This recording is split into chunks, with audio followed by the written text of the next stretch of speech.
Well, when I was invited out here, I love this time of year, and not because of Santa Claus. I love Advent itself because I like this time of year when it gets dark at 4:30. The German in me, my last name is Hutmacher, it likes all that Nordic stuff where you bring light into the darkness, and it parlays so well into our liturgical life. And especially, I'm going to talk about Mary next week. But what I want to share with you this week comes out of Advent and our Franciscan tradition. So we'll start with the man himself. This is a contemporary portrait of Francis, surrounded by 8 scenes from his life. He lived from 1181 to 1226. So we've been around for 800 years. And one of the things that, from his big moment of conversion when he was about 24, 25 years old, he went through 4 or 5 very tumultuous years of conversion, in the sense of his father wanted him to be in his business. It was a cloth merchant, and in the new rising middle class or merchant class of the Middle Ages.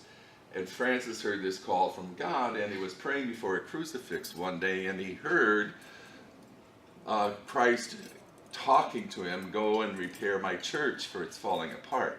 He thought it was the little chapel where he was praying, but in reality, what God meant was the church, and bring some new life into it, make the gospel come alive again. This is the famous portrait by Cimabue.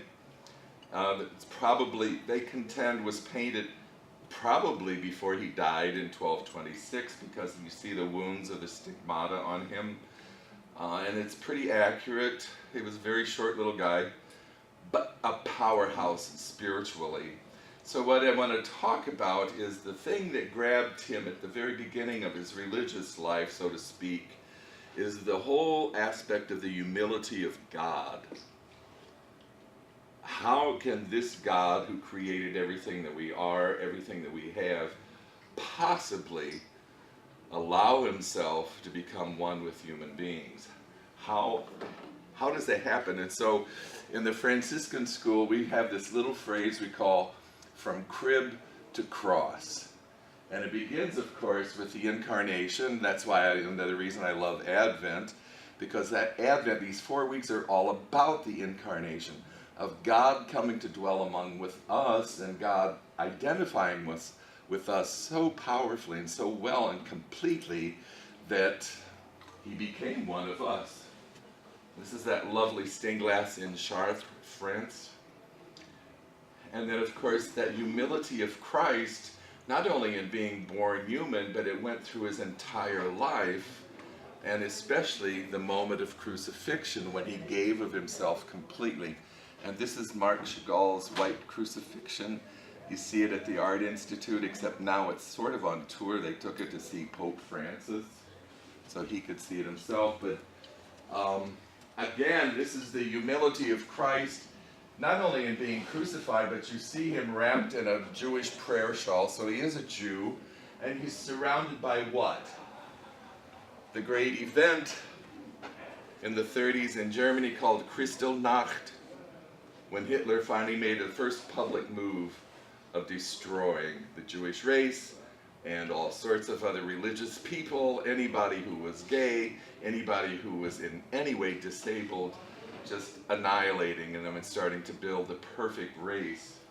And that's why I've always loved this depiction of the crucifixion, because it's rooted in the genuine sufferings of our world.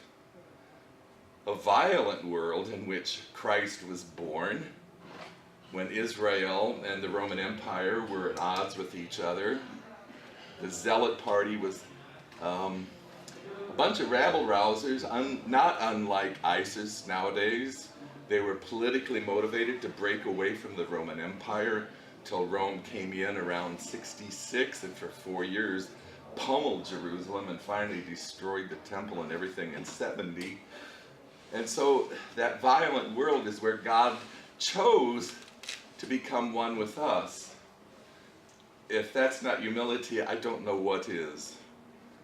First of all, that God would give us his only Son, and then secondly, that the Son himself would be so humble as to identify with us and to come into a pretty imperfect world that needed redemption, just as our violent world today needs redemption. Though he was in the form of God, he did not regard equality with God something to be grasped.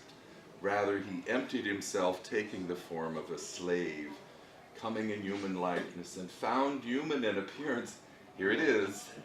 He humbled himself, becoming obedient to death, even death on a cross. And so humility is a virtue in the Christian tradition that's not exactly highly prized nowadays. It isn't. And I'm just starting to piece together in my head, and hopefully in a couple of months can put it into words, but I think one of the main reasons we live in the world we live now is because of selfishness, and people have lost a sense of community. You notice our culture, the breakdown of the family. I live and work in Italy a lot and have noticed in the last 25 or 30 years, their sense of family, like every day you go to Mama's and have a big meal at noon, that's gone by the wayside.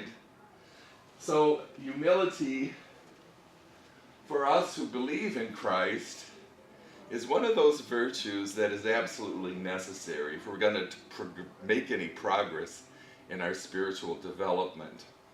And a big part of that is to look at our lives with its pain and suffering. And our culture, as you all know, and I do too well, has no time for pain. If it hurts, take a pill. We deny pain and we deny suffering, even though we're surrounded by it all the time. My mother passed away last month, and she had already entered into dementia, and so towards the end of her final days, it was living in what we call it a morphine coma. And you've seen that, and you know how miserable it is. This is not norma. This is not quality of life. This is not what she wanted. And so you have to look at medical care nowadays and see that sometimes we keep people alive when the body just necessarily and naturally wants to go and finish life, and we keep people alive chemically.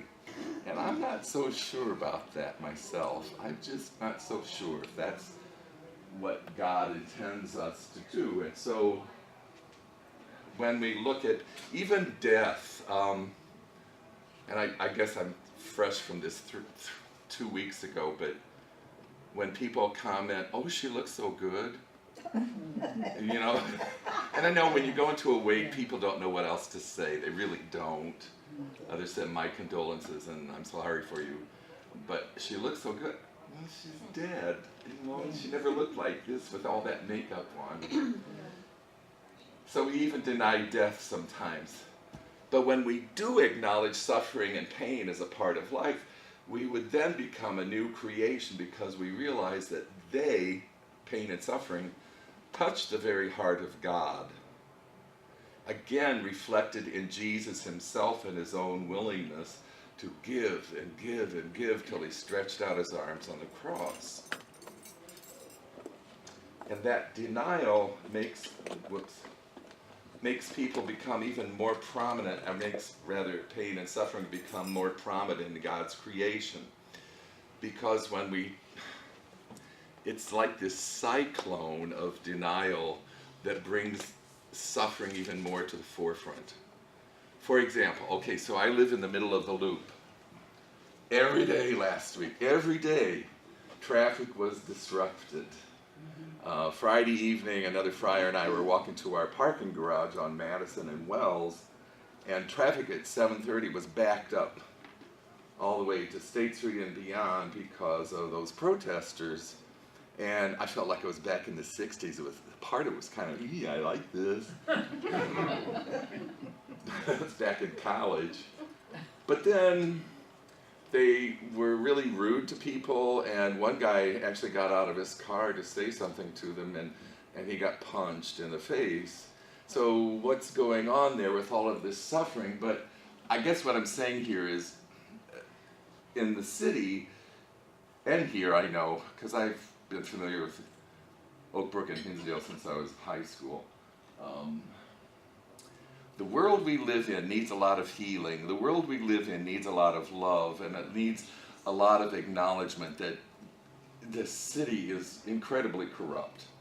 It is, and everybody knows it, and now finally somebody is speaking about it. But beyond and below that is this, I call it a cloud of anger, that is just right here. And whether it's young black men who feel that they're really being spied upon and mistreated, and the justice system is broken, if the suffering in our world is rampant, and if we accept it as part of our Christian life, then we parlay that into who we are as Christians by saying pain and suffering is a given in life. And I can accept that as Christ accepted death on a cross. And it helps me make sense out of my life. Now, you wouldn't know it from looking at me, but I've had lymphoma for 22 years. And I'm on this incredible thing now called do-it-yourself chemo. It's really cool. It's the best thing they found for me in 22 years. And I do it myself every day, and I have absolutely no side effects whatsoever. But at the same time, it's something I have to do, and it's part of my cross in life. And once you accept that, anything like that, we get to a point where we say, okay, Lord, I can live with this. What else? But we still encounter parts of life where we wonder where God is. Is God really listening? Does God really care? And some contemporary philosophers claim that a humble God would be disinterested in the world, impotent and unable to save us from death and suffering. However, welcome to my world. The God of Francis of Assisi, however, is bent so low in love for every creature and all of creation that God goes to the depth of human suffering, the cross, to show his love and to bring those in darkness into the embrace of love. So if you live with aches and pains, and I think we're all over 40 in here, you do. We do. Live with all sorts of things, whether it's kids who are off the wall in the morning and they don't want to do anything you ask of them or tell them to do, or if it's arthritis and other chronic illnesses as we get older. My dad used to say, golden years my foot. I call them the rust years. And it was just the fact that it was like, what's this week's foible? What's our new disease? What's going to break this week? And it just keeps piling up. But when we put that in the context of our spiritual selves, you can actually make sense of it and get to a point of acceptance. And when I accept that suffering and that pain and parlay myself onto the cross, you get to the point where your faith is so strong, like my mom and my dad, that they could accept anything. Anything.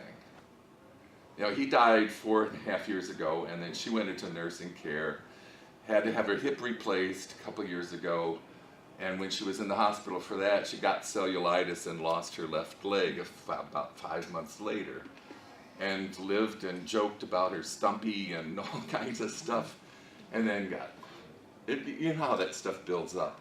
And yet she could always smile. And finally one day, I asked her, how do you do that? And she simply said, Jesus. I said, what do you mean? He said, well, he suffered for me, so this is just a part of life. And if I let it wear me down, I would never be happy, and I don't want to be unhappy. And so that's her, in her own beautiful way of making a choice to accept what life brings and live with it. And isn't that what Christ did when he accepted the cross? when he accepted everything that God gave him to do. And it got him in trouble, it got him in hot water constantly, and yet he continued to give, to touch the people that nobody else would touch. And Elia Delio is a Franciscan woman. She teaches in Washington, D.C. I would suggest you get some of her books. And the one that I would start with is, and that's where this is from, it's called The Humility of God.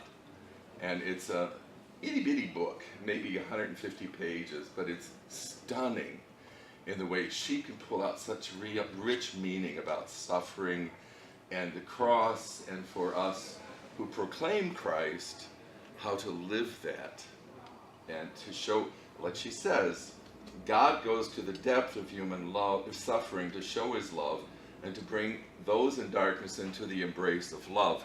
And that, in the Franciscan school, is how big God is. We have taught through people like Duns Scotus and Bonaventure and other brilliant scholars through the centuries, the love that God has for us is beyond all understanding. To the extent that if Adam and Eve had not chosen to turn away from God, God would still have given us his Son. Such is the love of God. It's pretty profound when you think about it. And when she talks about the embrace of Christ, that's the way I often preach about the cross is, yes, it's horrible execution that the Romans use too much, but when you see Christ like this, don't look upon it as a dead man. That's just the beginning of the story of our way of life. This is suffering. And I've even personally taken it to the point where, and it's not being blasphemous or anything, but Christ suffered horrible death. I understand all that and everything that happened to him beforehand. But that was one day, and some people have to live for years with stuff and ugliness and pain and suffering. And if we can put all of that into the same context, it is God embracing us. So when you look at the cross, you see Christ embracing you with love. That's what I'm going to end with here, another Franciscan brilliant writer. But the humility of Christ, I believe very strongly, just from personal experience and from working with people for all these years, the humility of Christ can touch our hearts to such an extent that it gives us a reason to keep living. It's a man who is exactly like us in all things except sin, as we teach in Scripture, but at the same time, it's a man like us, another human being, who shows us how to live fully. And even contemporary philosophers will agree that to be fully human is to be for and with other human beings. We're not meant to be alone. And so when you pull that into the context of the Paschal mystery, you see Christ from the cross embracing the whole world with God's forgiveness. And if ever the world needed forgiveness and mercy right now, it is. Well, I suppose that's why Francis, our Pope, opened this Holy Year of Mercy. It's to extend that to the entire world, no matter who we are or what religion we belong to. It's for the whole world to see the boundless mercy of God. And that mercy started with his Son in the ultimate moment of self-revelation. In the year 1205, Francis, who was this stunningly beautiful Italian young man, single, partied all the time, according to the sources, he met a leper one day, and rather than running away, which he hated lepers, and he was wont to do, he embraced and kissed the leper right on his rotten lips, because he could get to the point spiritually where he saw Christ there and someone in need. And that flipped his life upside down and turned it around to such an extent then that he saw love and suffering form a pathway to God. To understand God's involvement in the world of sorrow is to consider how love intertwines with suffering in the crucified Christ. So we hold him up in this image of crucified Christ, and you see in his suffering, though, is that boundless love of God. He embraces the world from the cross. So I will take that, for example, to people in counseling or certainly in hospital settings, any kind of interchange with people whose lives are not perfect. And I don't know anybody who's absolutely perfect, but you can help people make sense out of that. And Francis learned that early on, and he saw that God accepted his son's suffering, and so Francis accepted that leper, and from then on, in that acceptance of the one that nobody else wanted, he learned compassion. Mary Jo Meadows, I love this. Compassion is the quivering of the heart in response to another's suffering. Isn't that beautiful? How you see somebody who's in pain and your heart just jumps right into that life. It's so touching. And that's where we learn to be Christ. Francis was filled with the compassion of God for every living creature. He worked in the leprosarium when other young men wanted to join his fraternity and put on one of these. He said, okay, here's how you do this. We're not going to school. We're not going to do book learning. Come with me, and we're going to take care of lepers all day. You're going to touch them and feed them and bathe them and take care of them. And that leprosarium is still in Assisi. Still there. He could accept other beggars, anyone ill, anyone who had nothing in the world. And he was overflowing with that compassion of God because he saw it in the humility of Christ. And a truly loving person breathes in the suffering of other people, and you breathe out compassion. And it's this incredible life-giving force that all of us share in, from baptism on. And other religions too. It's very human, but in the context of our Christian faith, this is being Christ. This is touching other people in a very real way and very, very holy way. The brilliant German theologian, the act of descending into creation in order to express himself is God's humility. His condescension, his going outside his own riches to become poor. That's that, as you saw in Philippians, there's a Greek word called kenosis, in which God self-empties himself as Christ self-emptied himself on the cross. So even before Christ, God emptied himself and deigned to become one with his own creatures. The poor, crucified Christ. That's an image that guides us, and not just Franciscans, but the Christian world. The mystery of the cross is a mystery of love. So yes, it was a horrible crucifixion, and we dwell on that certainly during Lent and in our own spiritual journeys, but it's also the celebration of God's love. And we express that love as ministers of compassion, and we're all ministers of compassion. You don't have to be designated. You're going to go to the hospital and visit the sick. We do that every day with our children. We do that with people we live with and work with.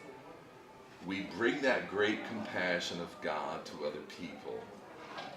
You know the story of the prodigal son, and the great compassion there. I've always wondered, what happened to the second son that was so angry? Do you ever wonder that? Think about it.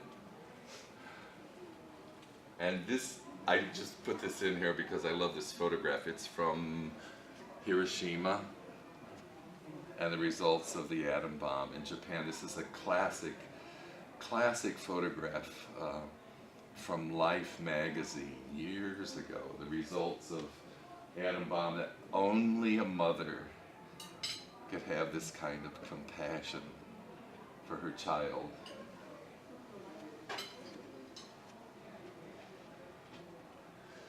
So who is a humble disciple? All of us. What time is it getting to be? I don't want to make you late for church. 9:35. Okay. In 1974, I was coming back to religious life and went to Catholic Theological Union to start my theology training. And I interned at Mercy Hospital on the lakefront. And so they slapped a Roman collar on me and took me up to the floor of oncology. And that was my introduction to religious life again and all sorts of things. And Mohammed Jazabi was a young graduate student who was from Iran, from Tehran, Iran, and he was a part of a group of insurrectionists. I didn't know that until we got to know each other. He was a heart patient, and we went through this huge thing. Of course, they were all Muslim and we were all Catholics, and then some friends of his who helped translate and stuff were Methodists. So it was a bit of a mess religiously, but we learned how to deal with that. And the big problem was Muhammad needed a heart valve, and in the mid-70s, they had to go all the way back to Iran to get permission for a Muslim to have part of a pig put in his heart to keep him alive, because they don't eat pork, right? Well, he went through that surgery, and he was comatose for 3 weeks, and they declared him brain dead twice, and one day he just woke up. It was the doctors, everybody they were all completely taken aback. And he just opened his eyes, he said, "Where have I been?" And then he just went back to graduate school. It was just a miracle. And you have to stand back from moments like that and say, okay, God, that's why I think the humility of Christ has to be a constant image in our prayer. His service to other people, certainly his humility on the cross, and what we see in Scripture, he never drew attention to himself. Never.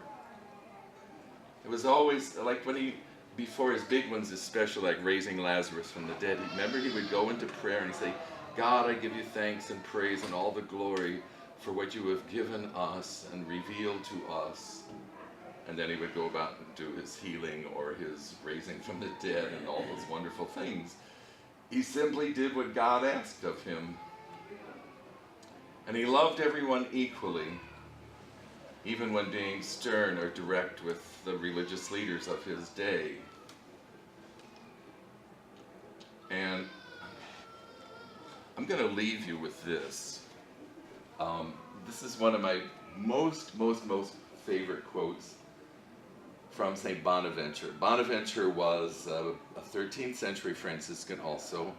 Absolutely brilliant theologian, and his works are still revered and honored today as insights into the Trinity and the spiritual life. If you really, and they're not hard to understand either. It's not sky high like German theologians. You can't figure out what they're trying to say. But get this.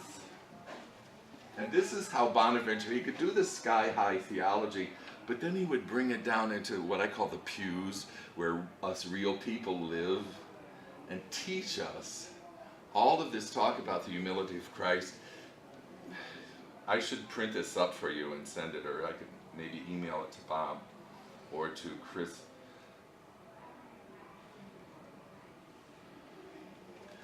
Can you see that far? Why don't we read it together? Christ on the cross bows his head waiting for you, that he may kiss you. His arms are outstretched, that he may embrace you. His hands are open, that he may enrich you. His body is spread out, that he may give himself totally. His feet are nailed, that he may stay there. His side is open for you, that he may let you enter there. Isn't that marvelous? And when you read that and you take it in, it's the crucified Christ, not dead, but very much a part of our real lives, very much a part of us. And so I give this to people in spiritual direction so that they know, especially when people go through periods of feeling alone, or that God's not answering your prayers. Is anybody there? You know, and we all go through those peaks and valleys, as my dad would call them, where spiritually, I don't know if God's listening. I'm still falling apart here. My life is a mess. Where are you?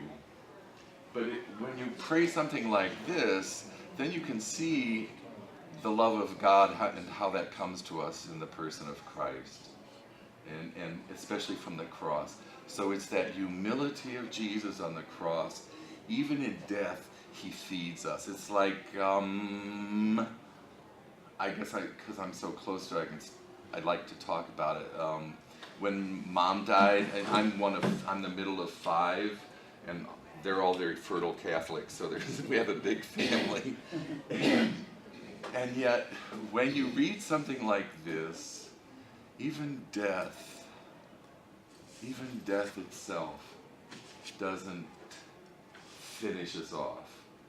I can make sense out of her death, and Dad's, and how many hundreds of people have I been through death with, and we've all lost friends, you know. She lived to be 92, and one of the hard parts was she outlived everybody.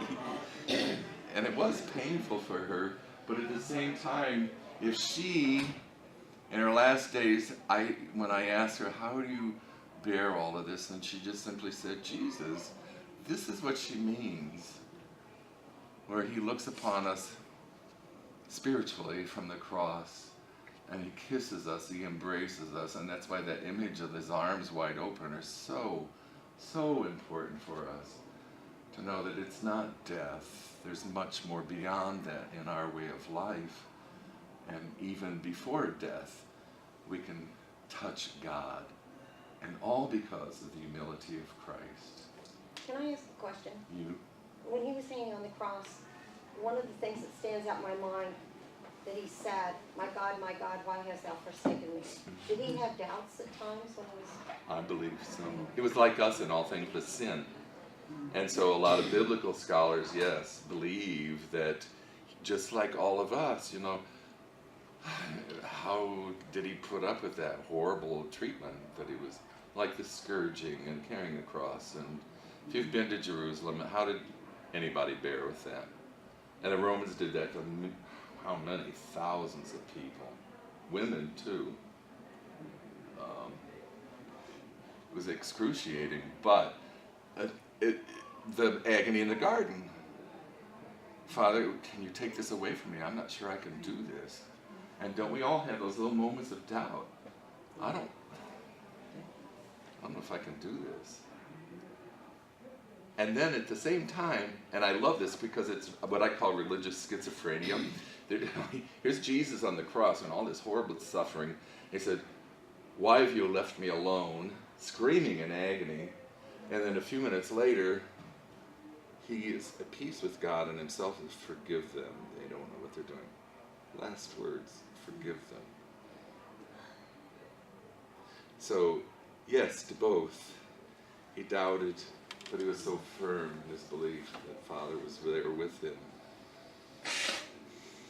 Isn't that just like us? That was his humanness of him. Exactly. Exactly. And even in his dying, he taught us and continues to teach us, again, how to accept pain and suffering into life. And we go beyond that because we know the cross is not the end. There's also life beyond. And I don't want to get into death too much, but one of the last things my mom did was she sat up in bed, and this is when she was really horribly suffering and comatose. She sat up in bed and held her mother's hand and said, don't let go, Mom.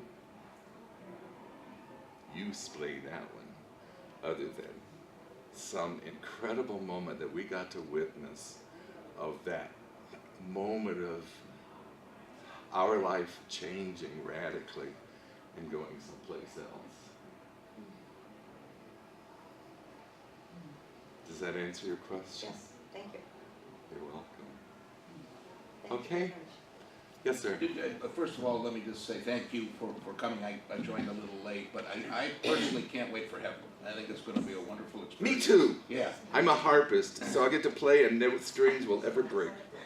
but I am comforted from time to time from St. Paul, I think it was in Romans, where he said, we rejoice in our suffering, not because of, but in our suffering, because suffering produces perseverance, character, hope, and hope will not disappoint us. Exactly. That is a verse that's always stayed with me. Exactly. So keep it right here. Because the ride, as we know, we get older, it just gets more and more challenging some days, doesn't it? It does. And yet, here's this Jesus who's always ready to embrace us and hold us and take us someplace wonderful someday. Have you ever tried to project what heaven is going to be like? Big organ, lots of music. Lots of music. That's me. And Frango Mitts Unlimited. Thank you very much for listening, and I will see you next week. If I can, Chris is going to turn me loose in your pulpit upstairs, too.